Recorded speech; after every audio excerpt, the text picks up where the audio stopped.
Ann Marie Presberg, hello. Hello, Welcome, Kelly. welcome to our podcast, Mothers versus the World. Thank you so much for taking the time out today to be here. I know it's been a crazy week and a crazy day, so I thank you so much for taking the time to meet today. It's my pleasure. Thanks for doing this. I think it's wonderful. I love the name. Thank you. Well, we actually go several years back professionally. Mm-hmm. I've known your name in the field for quite some time, dating back even to when both of us worked in different but similar hospital settings in the Mm-hmm. area. Yep. Your name would float around, in the therapy world. And then I don't know even which baby it was or which kiddo.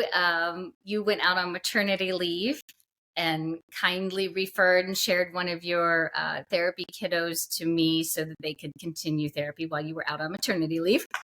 Yes. And then most recently, we reconnected when I took your new course, the Nurtured Feeding Approach.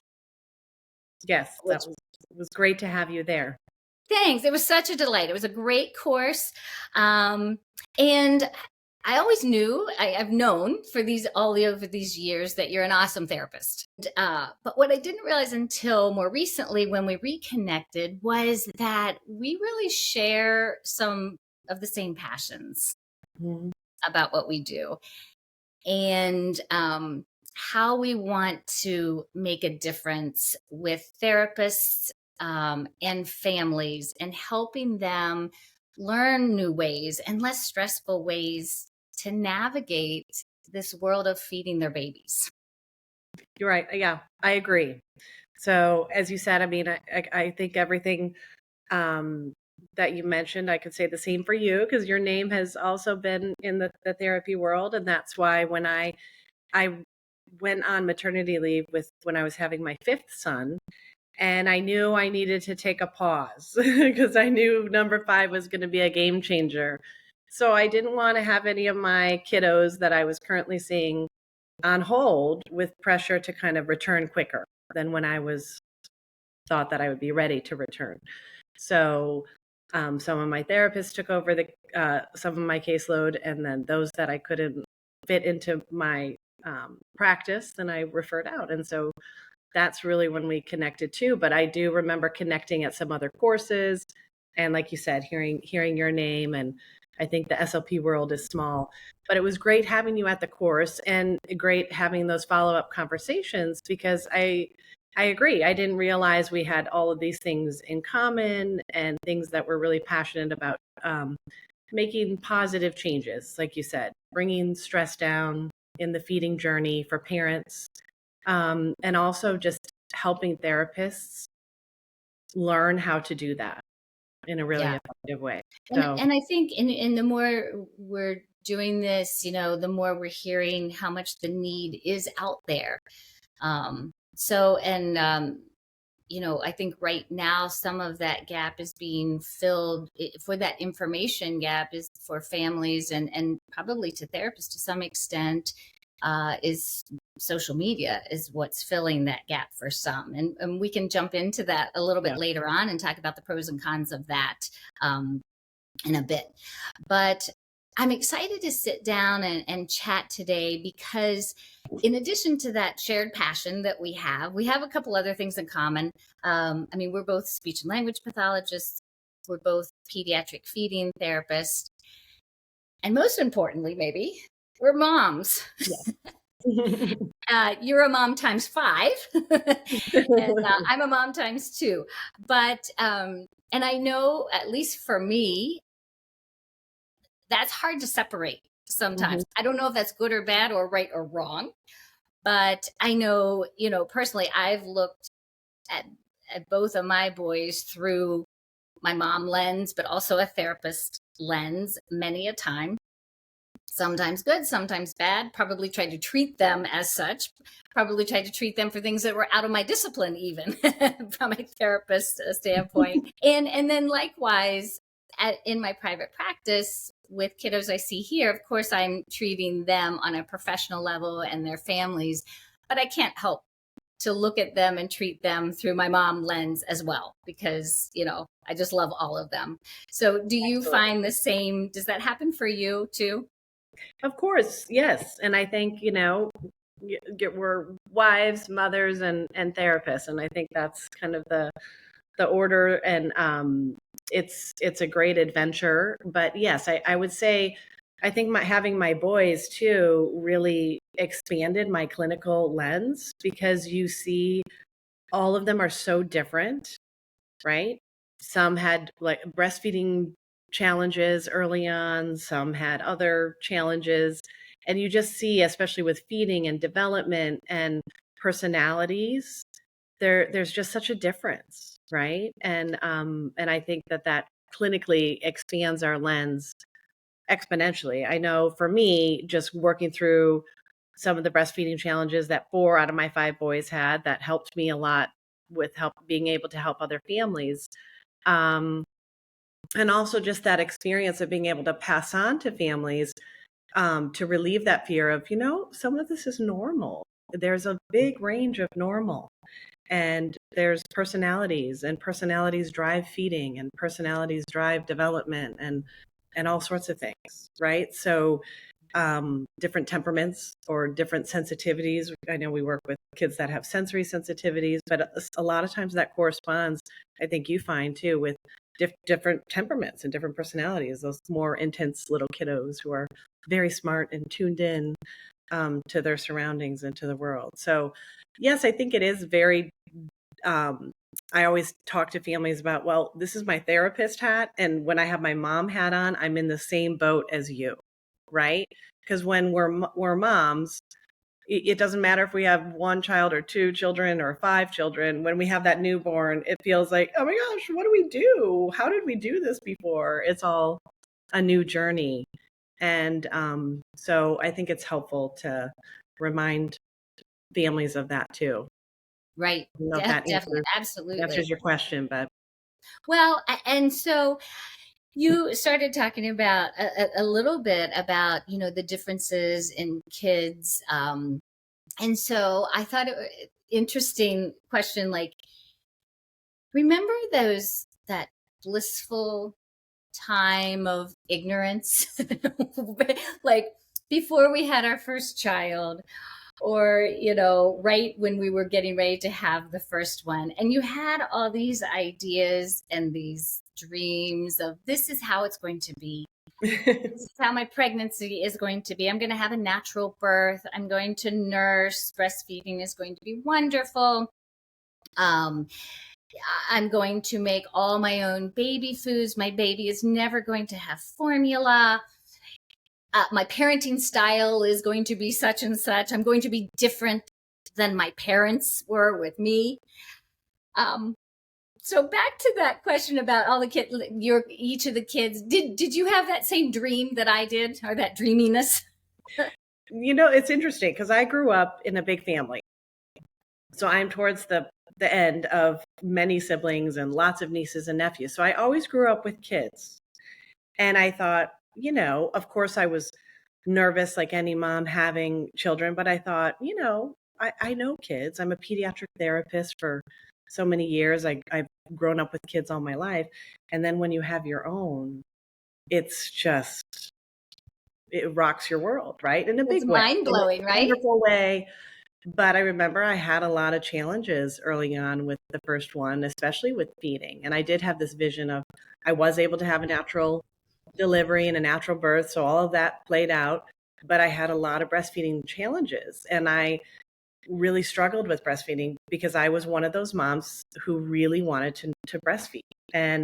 Um, and then you get other input from other people. Why are you working so hard for this? And my lovely mom, who's wonderful, she said, honey, this is too hard. You were all bottle fed and formula fed, and it's fine. But I really wanted to nurse. And so it was really a journey, and I did achieve that journey, which I had to persevere for 12 weeks in order to kind of really achieve that. But I did, and I don't regret that. But I didn't expect to have that much intensity in those first few months.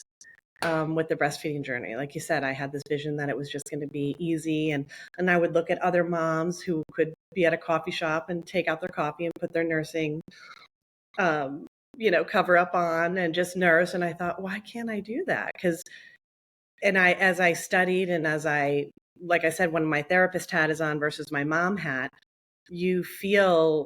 I would look at these other moms and I would feel like, why can't I do that?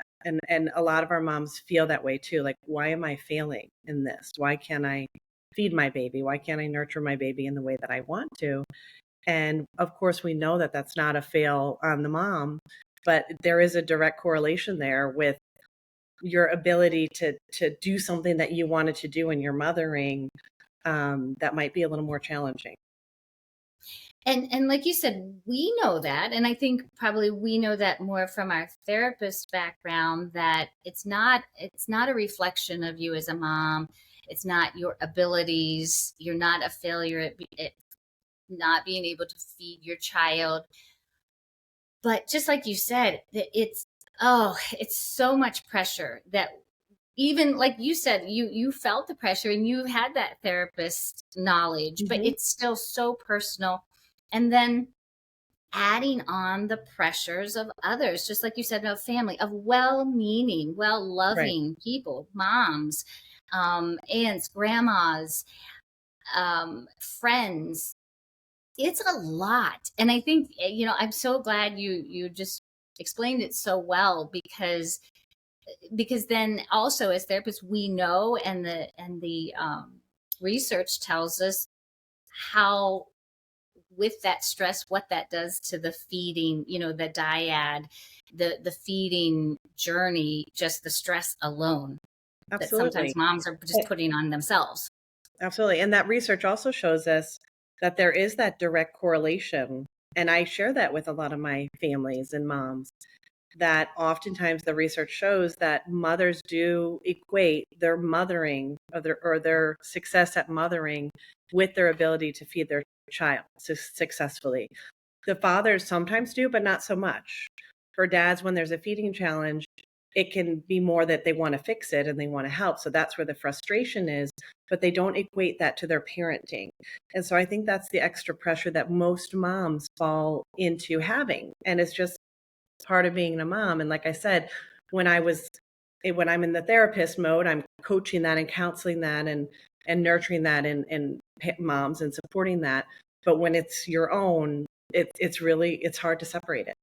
It really is. It is hard to, when I'm at appointments, and the provider may know that we have some background, a medical background or something like that. Like, I most of the time don't want them to know that. I want them to talk to me, not assuming anything, because when I have my mom hat on, and with those stresses, and it's my own child and it's so close to home, you know don't assume I know that. It's just a different world. It's a Yep, different world, absolutely. and how we're able to, the perspective, I guess. Absolutely. Yeah. So, and to that point, what you were making about the stress, and like you struggled for the first 12 weeks or so, I think that's a real crucial and turning point for a lot of moms of, Hmm. do I continue this? I so want to, but it's so painful, or I'm having struggles. And then either they're being supported or they're not being supported at that juncture, and to make that decision. And are they getting the right support and the right information to be able to make the choice themselves? Hmm. And I think that's one of the points here of what we're trying to do with you, as well as us, is to get information out there, to have information available, that's sound information that people can trust and use to make those decisions. Is this, can I solve this problem and continue nursing, or is it just not in the cards for me this Hmm. time? And if it's not in the cards, it's okay. Like, Yeah. not having shame that I wasn't Right. able to nurse this Yeah. baby. I loved there was one family that I met with that I'll always remember, and we still keep in touch. You know how you have some of those families that come into your life and never leave. And so this mom was a first-time mom, and they were really struggling with their little boy to feed him. And they had had a tongue tie surgery, and that didn't help the release. And they were really struggling. And it turned out that he had allergens, and that was really the main culprit to his fussiness and his refusals. So once we problem solved that, then she had to kind of make that decision with nursing. Like, do I continue trying to nurse and do an allergen elimination diet or not? And it was really hard for her at that point because she had already tried to nurse him. And I will never forget her saying, it's like he hates me, because she would put him to Oh, the breast and he would start crying. And it broke my heart when she said that. I said, oh, of course he doesn't. He's in pain. He's struggling. So we did a formula trial to see if that alleviated some of his symptoms, and it did. And because feeding was going so well at that point, she said, I'm really torn. I don't know what to do. And her husband that night gave her a cheese plate and like a big glass of milk. And he's like, honey, it's okay. Like, it's okay if you can't do this, and breastfeed him. And I think that there had already been so much trauma there for her. Part of it, maybe it would have healed if she was able to eliminate and do that. But she made that decision. And I said, whatever you decide is going to be the best decision, because it is really hard to eliminate for breastfeeding. It's like finding the allergen, the needle in the haystack. Some moms can do it, some moms can't. And like you said, you shouldn't have regret about that. It's such a personal decision. And I just loved how they kind of made that decision together as a couple, and her husband really supported her. Like, we've come this far. Now he's happily eating, and here's your plate of cheese. Like, you're yeah. good. We're And good. all is well, and Yeah. the baby will be Yeah. fine and will And the develop baby did fine. great, and we've kept in touch, and she was very grateful for that. And then when she had her second, she kind of knew right away what to do, that it wasn't, that it was more kind of allergen related. Yeah, yeah.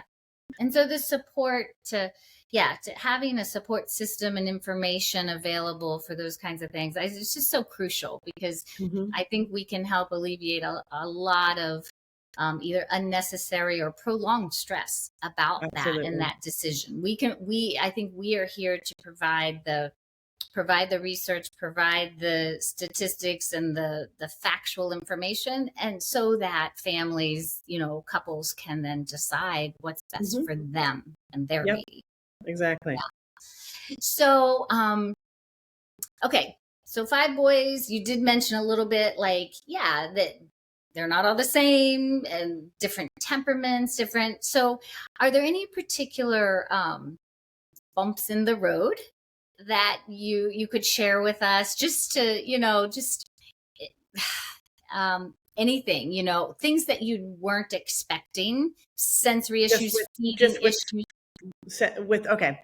So so I have 5 boys. So with my oldest, he he did have some little sensory integration challenges. So he's a very smart, very intelligent, loving kiddo.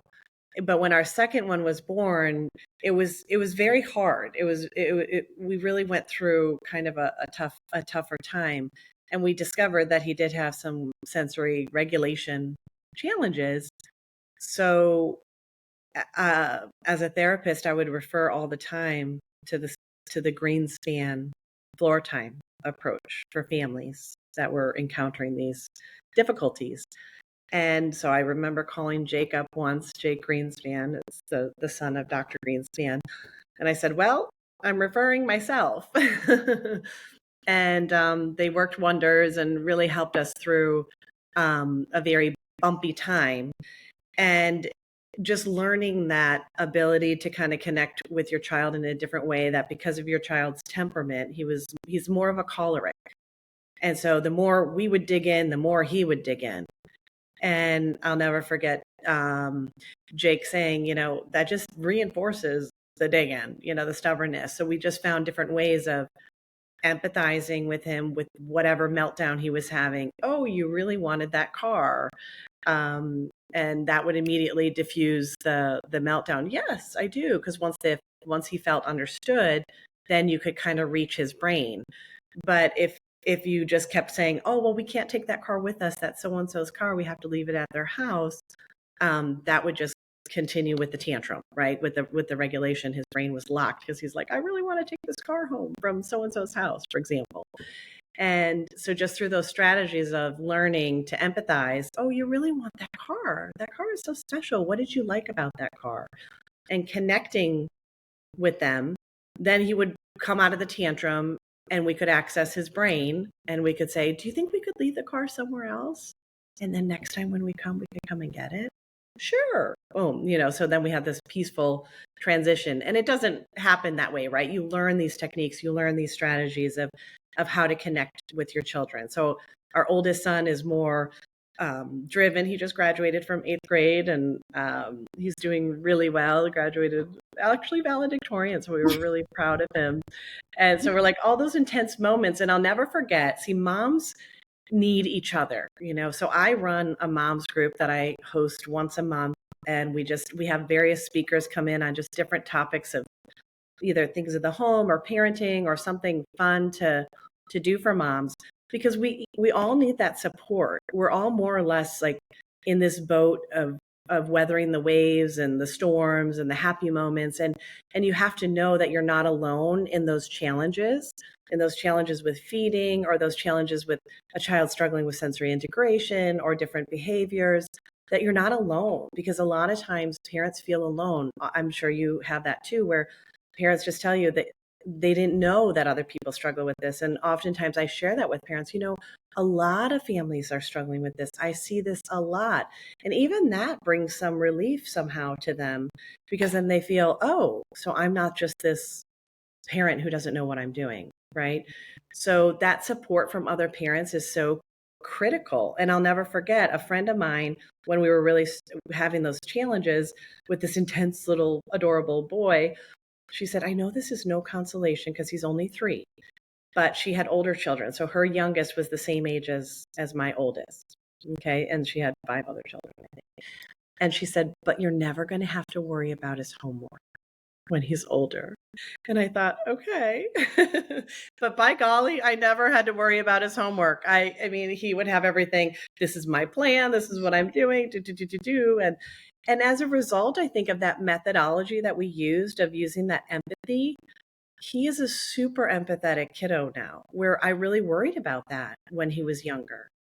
In fact, he got an award for that. And my husband and I we just had tears, because we thought, wow, this was a kiddo that we were really worried with early on, and look at him now. So it's just, if you get the right support and you get the right help, things can go beautifully. And then it's kind of interesting, because then our second son is very chill and laid back, kind of more the phlegmatic temperament, super easygoing. He doesn't ever have homework because it's, he's good. It's good. The test is going to be easy, so he doesn't have to study for it. So he was our super easy baby. He slept 6 hours from the get-go, and I actually didn't have any feeding challenges with him, but he had a lot of motor issues when he was younger. So again, I had to call my early intervention friends, because I used to work in early intervention. And for him, he would only use the right side of his body up until 4 months. And he had no leg. He couldn't make any support for his legs. You know how babies bounce when you bounce them? He had none of that. So I had to call my early intervention friends. He ended up having an MRI, and the neurologist that I worked with at Fairfax Hospital said, he's not going to walk before he's 2. By the time he's 5, you won't hardly notice anything. And it doesn't mean that he's not going to have, he can't have like a PhD. And I thought, okay, so there was some differences with his MRI, but he's always going to be right dominant. And, again, we got the early intervention. He had therapy until he was around 4 years old. And now he's like a fantastic sports kiddo, super coordinated. So I think like these experiences too, as mothers, like just giving people that hope that, of course, not everything's going to work out that way, but you can weather the storms and you can persevere with the right support and the right help.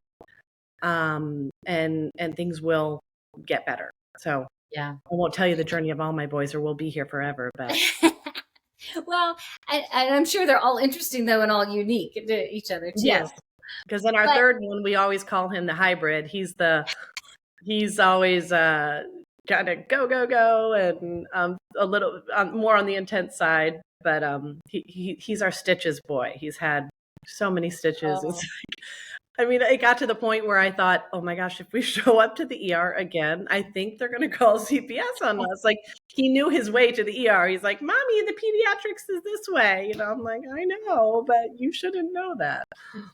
tough, resilient kid there. Right, right. Well, and I think it to all of those examples too. Well, let me back up. I agree. My kids are my youngest just graduated high school this week. So Oh, yours at eighth grade, mine high school, and then I have one in college.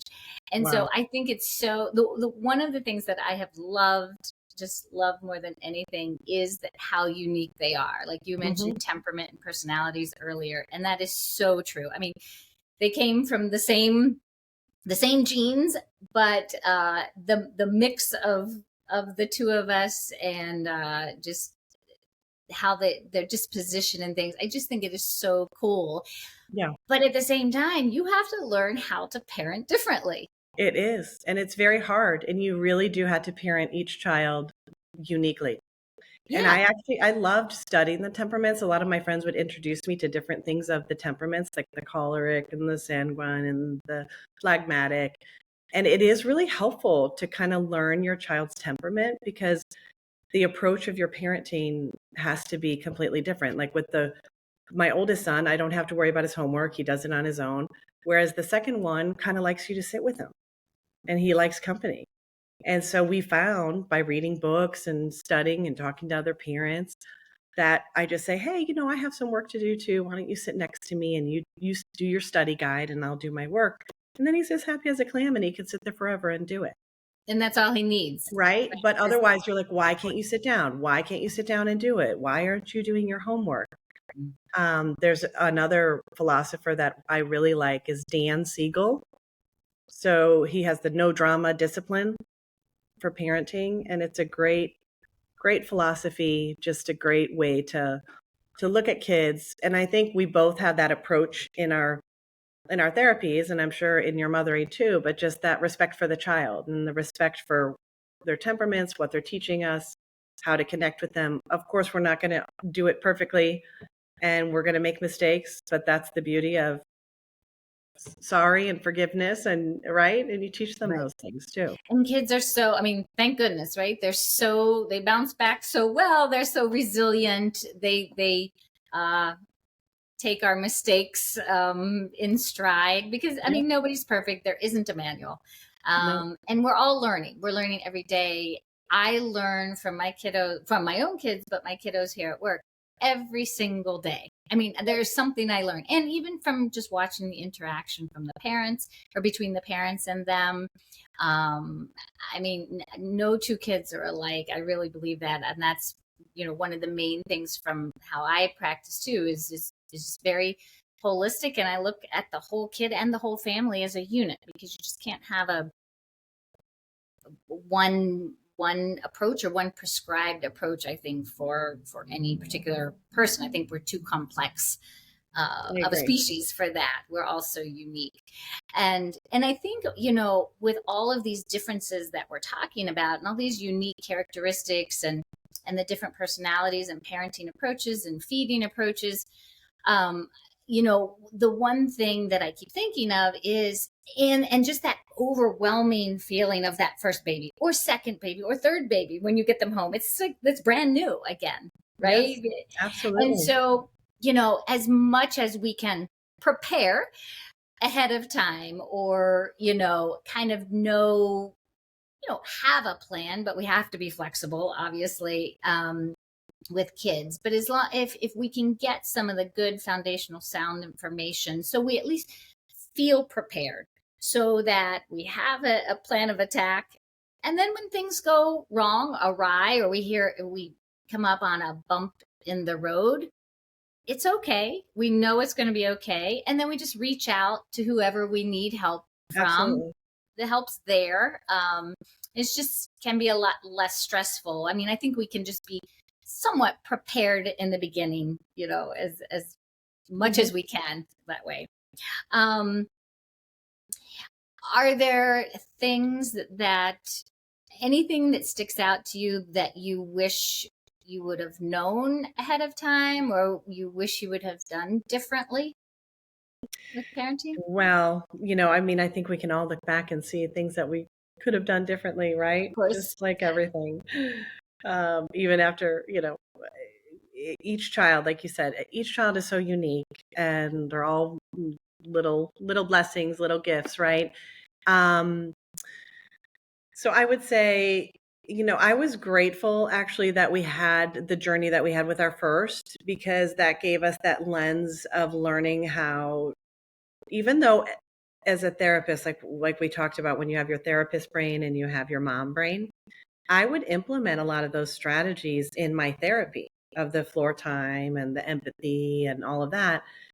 But somehow I wasn't always carrying that over into my mothering.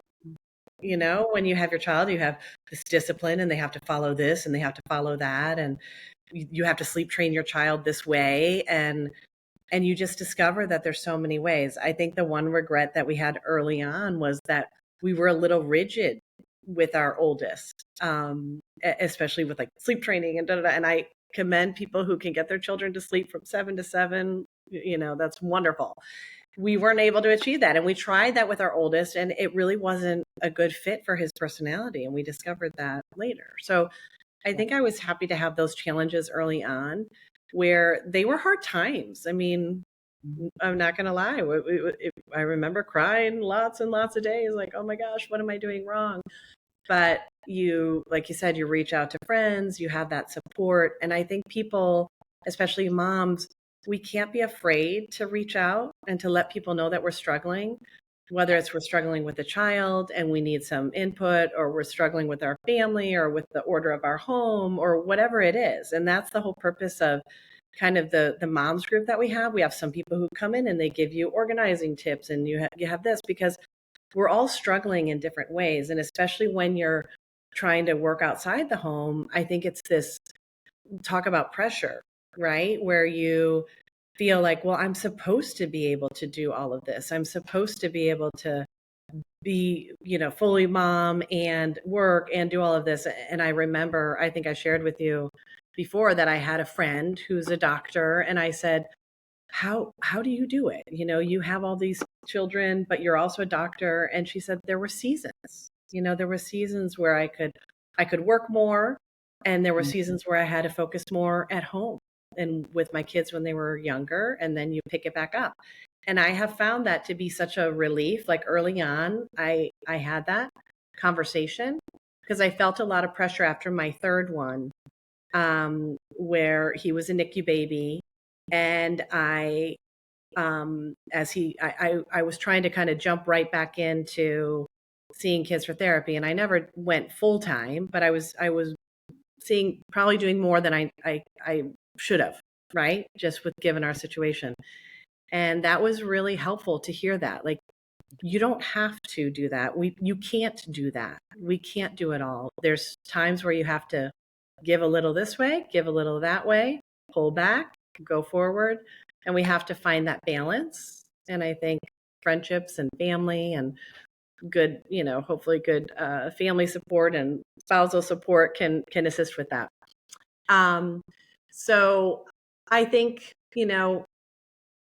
the things that I'm grateful for are that the friend support, the mom supports throughout the years and throughout the stages. You see that, okay, this too shall pass, and going through those teenage years, I'm sure you remember, right? And again, I had a friend who said, teenagers have been hard since the dawn of time. So we're going to get through this. It's going to be fine. Let's have some fun. Let's have a little sense of humor, right?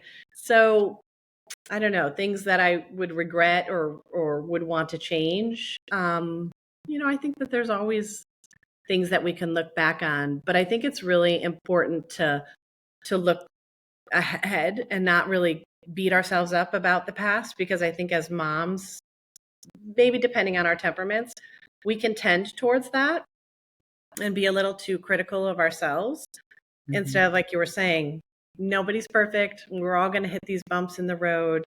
We need those support systems to kind of get us through. And you find that those most challenging moments, whether it's a health issue or a challenge with a child or whatever the challenge is, you grow a lot through those stages, right?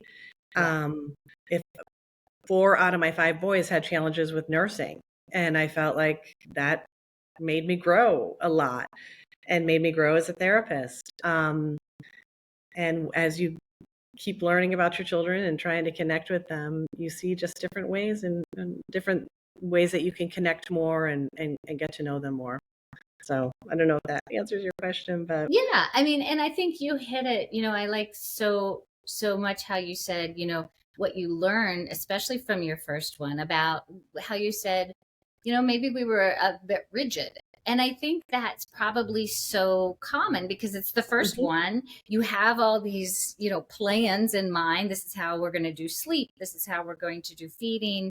And they don't follow those rules. And I think the biggest lesson I have learned probably, and even tell others is, or no, have learned as a therapist as well, is you have to be flexible. I mean, flexibility Mhm. is, I think, the key Yes. to parenting. If you want it to flow easier, Right. it can't be a control. I mean, it doesn't work well if it's usually such as an authoritative approach. And I think Mhm. respecting kids and listening to them and really listening and trying to see their perspective and where they're coming from and why are they struggling right now, and just try to connect that way can go so far in parenting. And yeah, so just really Yeah, no, flexible. I think those are really great points. And there's, like I said, the work of Dan Siegel. And then there's another podcast that I've listened to some things too on optimal work. And it talks about that. Like, try to figure out what the struggle is with the child. And I think you probably encounter that a lot too with feeding, right? In feeding therapy. I try to, just because I've learned through my own children and through 25 years of doing this clinically, that the kids can look like they're very smart. They know what they're doing. They're very articulate. But we have to understand that cognitively, they're not always in the place that we think they are, right? So that 9-month-old or that 3-year-old or even that 5-year-old sometimes can look a bit, quote unquote, manipulative when they're not. They're just trying to communicate that something's not working. And, so when the parents say, well, they can eat a bag of chips, but they can't eat this. Well, there's a reason for that. And it's not that they're just being stubborn or they're just being difficult. And I think the same can be said with a lot of things in parenting, right? Like we discovered with our second, he had a really hard time sitting down and doing his homework. And once we figured out, oh, he just likes company, it was really smooth. Yeah. He just needs that little kind of support of, hey, why don't you sit with me? I'm going to do some work and you can do it too. And so I talk to my parents a lot about, just because a child can tell you the rules and they can tell you what they're supposed to do, it doesn't mean that cognitively they have that power of real higher reasoning and logic. So they don't understand why you're upset that they're not eating that food, or they don't understand, they don't have that ability to kind of manipulate the situation. They're just reacting impulsively or to their sensory system, right? Mhm. So I'm sure Yeah. you see that too, but parents often say, "Oh, that was really helpful to know that kind of intellectually this is where your child is at, but cognitively they're just not there. They're not manipulating you. They're trying to communicate something. They're trying to teach us. And if we kind of engage in that responsive feeding or that responsive parenting technique, I find that those are the moments that are most effective. Now, as parents, we're not always responsive and, empathetic. And that's where we can look back and maybe pull our kid aside and say, hey, sorry, I overreacted there. You overreacted. Let's chat about that. Or if they're younger, whatever. But Mhm. when we have those moments of responsive and reciprocal relationship building, whether it's feeding, or parenting. It just works better. And so our kids are always communicating something to us with their behavior. So if their behavior is starting to go a little bit south, then we have to dig in and find out why that is. And the same with Absolutely. feeding. If that 9-month-old or that 3-year-old or that 5-year-old can't eat certain things, but they can eat these foods, and they'll eat this, but they won't eat that, or they won't eat their dinner. We have to kind of dig in and find out the why behind it, because there's always a why, you know? So true. Because, I tell parents too, it's your kid is not just being bad to be bad. Hmm. What looks like this, devious or this behavior that they're just trying to push your buttons. It's not, no, that, like you said, there's a reason, and it's our job to figure out what the reason is, because they don't know it, and they can't articulate it to Right. us. So it takes us, again, being flexible and being able to look at it from maybe different perspectives and think outside of the box and think, hey, wait a minute. Joey, his younger brother, never did this. This is totally different. So I'm going to Hmm. have to approach this a different way, or yeah, Hmm. try to figure this out. And Yeah, and just that having mutual respect, just like a relationship, I think, just like with our partners, absolutely. our spouses, being able to listen, which, I mean, I'm years old, and I'm learning every day, how to Absolutely. listen and be more responsive to a spouse. So um, it's the same thing with our kids. I think they deserve that respect I from think us. in any relationship. Yeah. So, like I said, my husband and I were reading this book together, The No Drama Discipline, but we said, this applies a lot in your own relationship as husband and wife, right? Like this ability to kind of say, "Hey, what's going on? What's the why behind it?" And that's really what I teach with feeding too. There's always a why behind that child's refusal. There's a why behind the crying. There's a why behind whatever the challenge is. So we have to get to the reason for that, right? Yeah. The root of it, and not just look at the symptom and then make all the diagnoses, right? And I It's think not it, a symptom diagnosis. It's a symptom. So let's figure out the why behind it so we can problem solve it in a peaceful, practical manner with realistic expectations, yeah. right? Some challenges are bigger than other challenges, whether it's developmental or in feeding. Like with our second son, he had major, pretty significant motor delays, and um, it took a long time to get there. And so some things are going to be easier fixes. Some things are going to require more perseverance, and that's where you need that support system. I think of other parents who have either walked the walk and been through the journey and can help you see the light, that there is a light at the end of that tunnel. Because a lot of times when we're in those moments of challenge, we can feel alone or isolated or feel that darkness, and there's always that hope, right? um so. Yeah. I think just even some simple examples too, particularly with feeding, because you said, sometimes it's a more involved answer, that we really have Mhm. to dig and kind of figure out what's going on. There's multiple factors. And sometimes it's as simple as, wow, because I can say this now for myself, because my mom has informed me of this about myself, that I would get mean when I get hungry. So I get hangry. And I never realized that. I didn't know that was happening, even as a teenager. And Mhm. so we joke about it now, but I'm like, oh my gosh, I see this in my oldest. Like, oh, he said, get him food. Like, it's the joke of the Right. family. It's like he's starting to go downhill. He's getting Mhm. snippy, snappy. And we're like, get him some food. He's getting Absolutely. angry. And so sometimes it's simple things like that. And, that we just have to be in tune to what's going on. Or with feeding, little ones come to the table and, they're acting bad. They're throwing food and they're kicking the table and they're pushing their chair back. And sometimes it's a simple question of, well, when's the last time he or she ate? Mhm. Well, I don't know. Or how many juice cups have they had today? That's on us. They're coming to the table not hungry. So you're going to act up if if you're little and you're kind of trapped there too. That's your only kind of escape. So it looks as though it's this bad behavior. Their But way to communicate. yeah. Exactly. So I anyway, find it's like, simple things too that we can absolutely. problem solve, but that Yeah. communication, Yeah.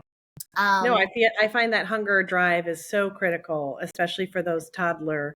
And a lot of times you can miss that hunger window and they get tired, and they're tired from maybe they were at daycare all day and they had a big snack, or they had a glass of milk just before they came home, and they're done, So sometimes you have to navigate things in a different way, communicate, hey, let's not snack them right before we pick them up, because then that's killing dinner.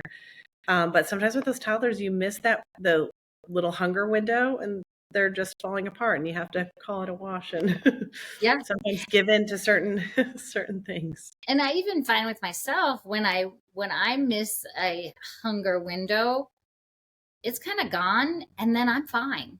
Right. I Hmm. don't, I don't act up because I'm an adult and I can keep it together, for social reasons, but I lose that hunger. So, that's one of the things we talk about, in even the parent prep stuff that we talk about is recognizing those signs and trying to problem solve through some of things like that. So And making sure that the kids have that time to be outside and to be running around, to really build up that stamina for hunger, that if they have a 4-ounce glass of milk at the meal or just before the meal, that for some kids, that's enough to be the yeah, meal. right, right. So especially Because for these lower, sorry, there's other more fun things going on too, right? I just need absolutely, to take the edge off and I want to get outside. It's exactly, summertime. I yep, want to go play outside again. absolutely, and especially for those kids that are falling in the lower percentiles, who are perfectly fine and perfectly perfect. I tell the families, your child is perfect. Look at you, look at dad, look at your family genetics. You're perfect. But those kids who are falling into those lower percentiles, those little snacks or that cup of juice, like you said, or that cup of milk, that can be enough to take a meal out. And you just have to be okay with that and recognize it and just say, okay, tomorrow they'll probably make up some of that. Because kids don't eat over a 1-day period. They eat over 2 or 3 days, and they'll figure it out and be okay. But that's not always how the challenges with feeding work, right? It's not a matter of just having them hungry and just having them this. Sometimes, there's a lot more that we have to do to problem solve and to fix those dynamics.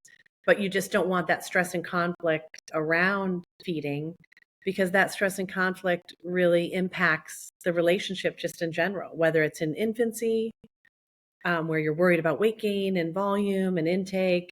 And so you start pressuring the baby to eat more than maybe what they want. All of that just starts to impact that reciprocal relationship around feeding. And it's the same with that toddler. We have to figure out why they're refusing, what they're communicating. Like you said, is it hunger or lack of hunger? Is there something else going on with how the foods feel or their sensory system? Because I can guarantee that 3-year-old isn't doing it just to be difficult. As smart as they look and articulate as they look, they don't have the cognitive capacity for that. And then I have some parents that are like, yeah, right. Yes, they do. It's like, no, they really don't. Like, you don't develop that logic and that higher level thinking until much later. So they're really just driven by, the day. Sometimes there's no rhyme or reason to some of their. And I think it's a great point too, where you said, today, like even as a parent, oh man, I messed up. I let them have too many snacks and it Mhm. came to the dinner table and it didn't go well or whatever. But being able then to get past that. And like you said, Mhm. not looking at 1-day time. Mhm. We need to look at patterns. We need to look at kids' behavior and their eating over a span of time so that we're not beating ourselves up for a bad day or it was a Right. bad, because then we're back to that cycle of stress that just impacts everyone, not only the child, and impacts the whole family at Mhm. mealtime. And so looking at it really holistically and problem solving, thinking different angles, asking ourselves, how can we change the environment?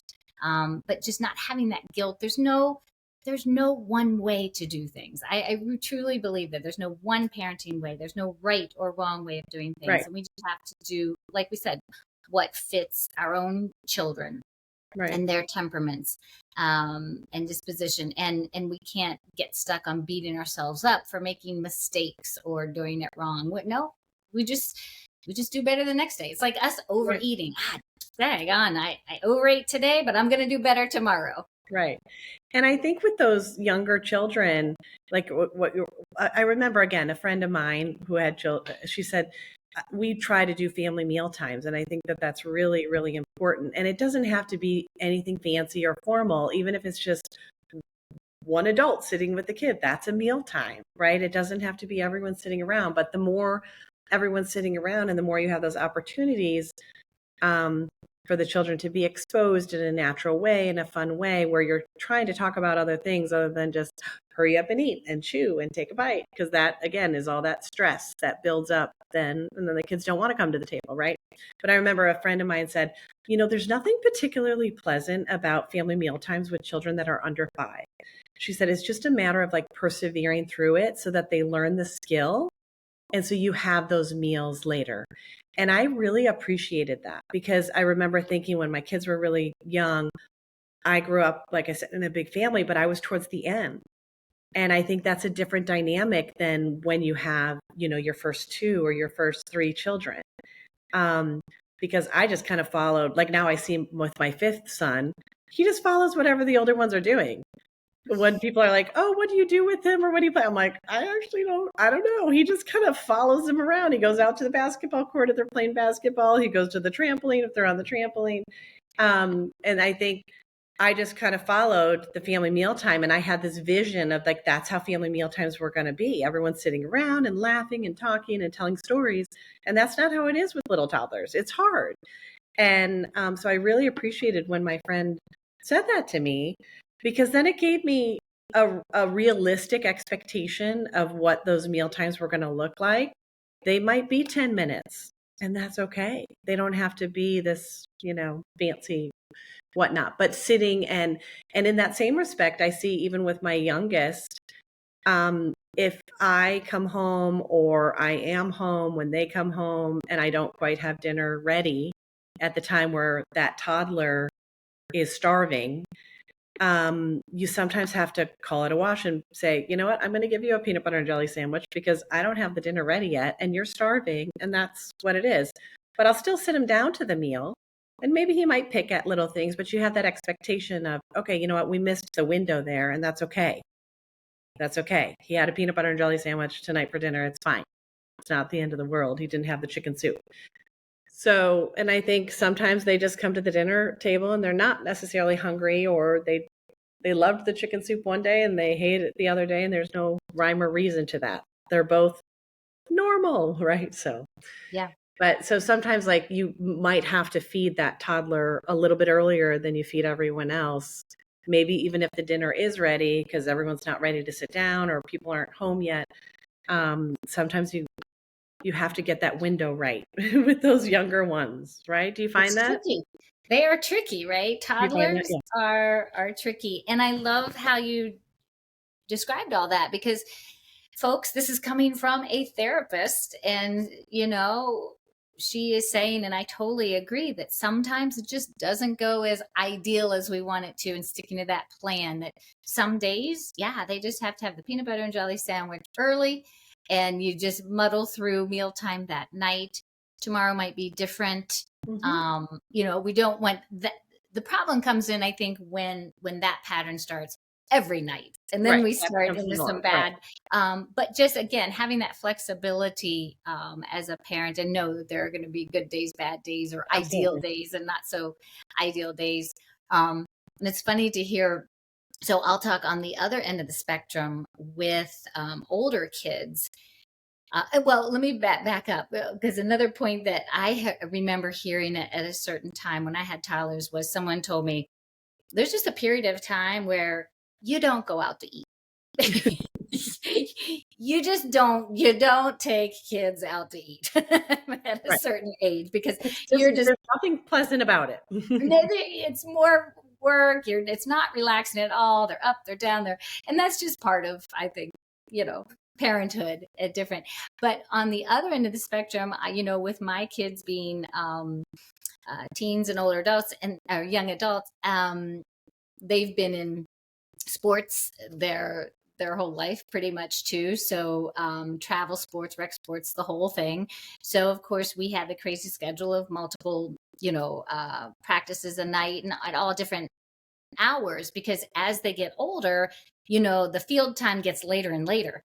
So they were having practices, up until 9:30 at night on some nights on through the week. And even I have to give it to my husband, because even more than even me, he demands family meal times. And which I so appreciate. Sometimes I Mhm. roll my eyes at it, but I so appreciate it, because anyway, we can talk another day of all the benefits of the research that tells us about the benefits of family meal times. And like you said, it can be one parent, it can be a couple times a week, it can be lunch, breakfast, that is defined differently. um, but because, and as they got older and we could be flexible with bedtimes and stuff like that, it's very common for us to be eating at 9:30, 10 o'clock at night for Mhm. dinner. Mhm. But we're eating together, and we Mhm. can do it. Like I said, the ages allow us to do that. But other family members, my husband's family thinks we're totally crazy, because they're early risers and they go to bed early. But You're more uh, European, right? That's how the Europeans do it. yeah, Well, yeah, that's it. but I grew up with that too. We would have meals much later because by the time everyone got home from sports, that's how Yeah, it would be. So right now, with the ages of our children, I would say we tend to have an earlier dinner. But like yeah, I said, sometimes even if that dinner is ready and that toddler is ready to go, you might need to just feed them a little bit before everyone sits down just to kind of capture that window. But and I know some families who have that meal time for breakfast, right? That's when everyone can be around and that's when you can have some opportunities for sharing because that meal time is so important, whether it's just a simple meal or a fancier meal, whatnot. yeah, Yeah. yeah. And like in the area that where we live, we have a lot of families who commute long hours. And one of the parents may be here and say, well, I might sit with him, or he sits with his sibling a few nights a week, but you know the other parent is not usually here because they don't get home till 8 at night. And that's life. I get it, I Hmm. understand. So I might say, "Hey, I think it's great that at least you're sitting with them when you can. Could Absolutely. we grab one meal on the weekend, whether it's Hmm. lunch, breakfast, and let's just start there. That's a Yep. starting point, because they know and they want to do more. It's just they don't know how to get there because life is so busy and hectic. And so sometimes just breaking it down and taking some baby steps to get to some of those things, it's achievable. Absolutely. It really is. Absolutely. Right. So Yep. yeah, okay. Well, we've been on here a while, so I want to wrap it up. I don't want to take any more of your time. I so appreciate your time, Anne Marie. Um, Well, I I just appreciate all the work you're doing, and I've loved the additional connection years later. I mean, we've known each other for probably more than 12 years, 13 years, just Yeah. and it was really great to reconnect in a deeper way and realize that, like I said, we're both boy moms. Yeah, we and are. trying to navigate the therapy world and helping families. So Yeah, I agree. I mean, the connection, the therapist connection, the mom connection, and like you said, just connecting with mhm, other moms. And, hopefully, and the point of that being too, that we're here locally, we're in the, similar, side by side towns, but the things we're talking about today are I think the exact same things that moms in the Netherlands, India, mhm, South Africa, we're all going through the same things. And exactly. you know, small differences culturally, well, some maybe big differences culturally, but really at the heart, we're all moms. We love our children. We want to do the best for them. We all get stressed. And Absolutely. it's okay. There's always going to be bumps in the road, but we can face the challenge and we Yeah. can handle it. So And we need each other. we do. We We need need each each other, other and to remind us, been there, done that, and you're going to get through it. And these are some of the tips that helped us, or whether it's with meal times or again, like I remember asking that one friend of mine who was a doctor, how do you do family meal times and how do you work and how do you do all that? And she said, well, on Sundays we would have a big cooking day.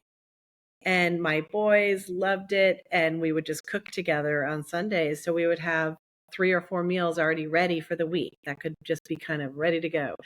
So people get creative with what you do, and it actually alleviates some of the stress, right? I feel like a lot of the stress is that people are coming home, they don't know what they're going to cook or what they're going to put on the table, and that in and of itself is so stressful. So if you can have kind of some sort of a plan, it just alleviates some of that brain power and that brain energy that we don't have to figure out, what am I putting on the table? What am I going to feed this toddler who's a little bit pickier, and how can we share in that meal? And we can probably talk about that at another time, because that's a big aspect of what I do to try to help families when they're navigating like the food repertoires and kids that have a little lower repertoire than what you would want, how we can still share in those family meals without feeling like you're a short order cook or you're cooking separate meals. Yeah. So And lots of that's a fun stuff. great point, great strategy, really, that you just offered there about, I mean, that's the meal prep that a lot of adults talk about, that I go to the grocery store on the weekends and I meal prep on Sunday. Perfect. Have your kids help you join in. Then there's so many benefits of that. We can, again, that's another episode. That's a whole other episode. It is. But we all need each other, I think that's the bottom line. Like, as moms, we need to know. And I think especially moms struggling with feeding challenges or anything developmental with your child, that you're not alone. There's a lot of people who are muddling through in the same way. Yes. Community. Moms versus the world. We got this. Love it. So thank you again. Thank you. I'm so excited that we share this passion. I think we have more conversations to come in the future. Absolutely. So thanks again for your time, Ann Marie, and we'll talk soon. Thank you so much, Kelly. Okay. Bye-bye. Okay. Bye-bye.